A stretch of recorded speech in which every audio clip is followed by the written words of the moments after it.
I don't go near the tree line anymore, not even during the day. Most people think Montana is just mountains, big skies, and postcards, but they don't know what happens when the sun drops behind the Bitterroot Range. I used to be a skeptic. I used to laugh at the urban legends and the missing persons reports. Then I took a night shift job at a remote rail line near Blackwood Crossing. What I saw out there, it didn't just change my mind.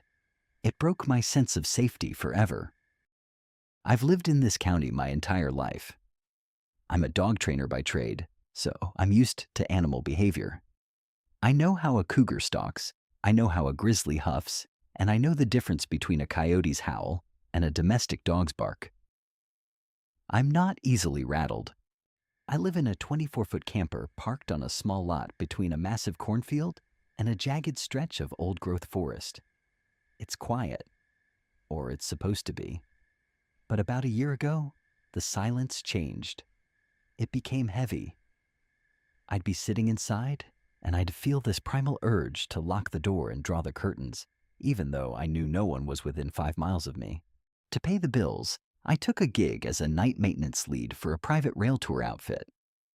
We operate these motorized pedal carts over abandoned timber tracks. These tracks cut through land that's physically inaccessible by truck. You either hike for 5 hours or you take the rails. The job is simple but lonely. We run tours until midnight. My station was the High Trestle Bridge, a 160-foot iron drop over a pitch-black ravine.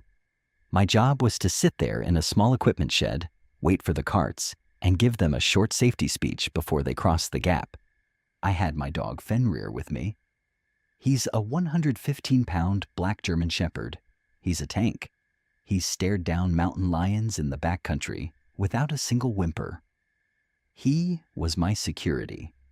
But on the night of November 14th, at exactly 2:13 a.m., Fenrir failed me.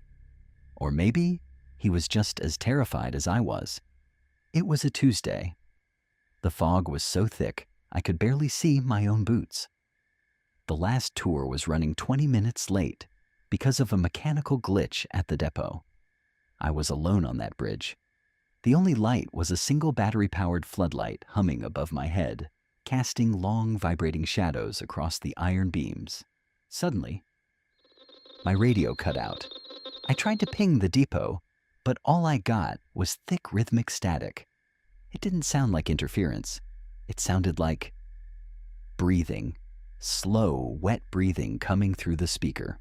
I looked at Fenrir. He wasn't barking. He was vibrating. He had his tail tucked between his legs and his head low to the ground. He was staring at the gap between the bridge planks. I followed his gaze. 40 feet below, clinging to the iron supports, I saw something pale. It wasn't an animal. It moved like a spider, but it had the limbs of a man, long, spindly, and bone white. It was fluid. It shifted between the rusted beams with a speed that made my stomach turn. I froze.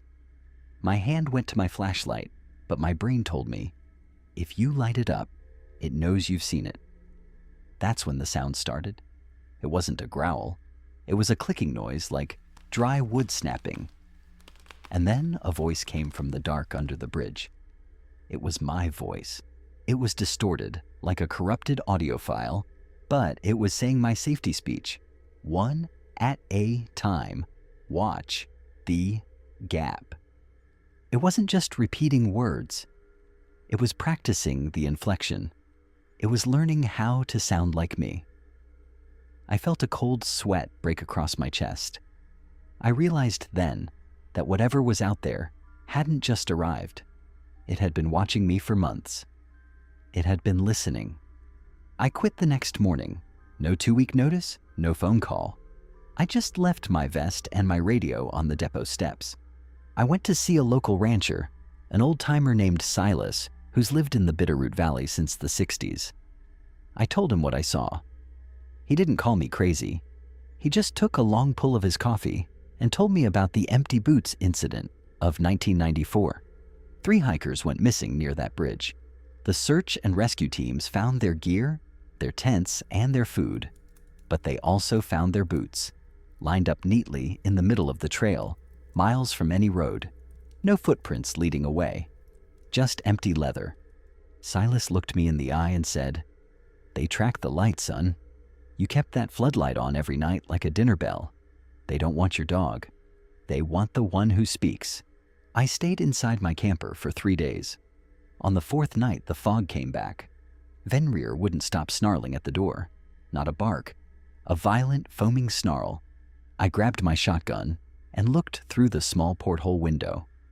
Something was standing just outside the circle of my porch light. It was tall, maybe 7 feet, and so thin it looked like a skeleton wrapped in wet gray paper. It didn't have a face, just hollows where eyes and a mouth should be. It wasn't moving. It was just crouching there, its long fingers touching the handle of my camper door. Testing the lock. I didn't think. I fired a shot through the wall. The sound was deafening in the small space. Whatever was out there didn't scream. It just skittered away into the cornfield with that same dry, rhythmic clicking. The next morning, I checked the door. There was no blood, but there were deep, jagged gouges in the aluminum, right where the lock was, and on the top step, right where I'd have to step out, was a gift. It was a rusted iron bolt, a bridge bolt, the kind they only use on the high trestle rail line, 10 miles away.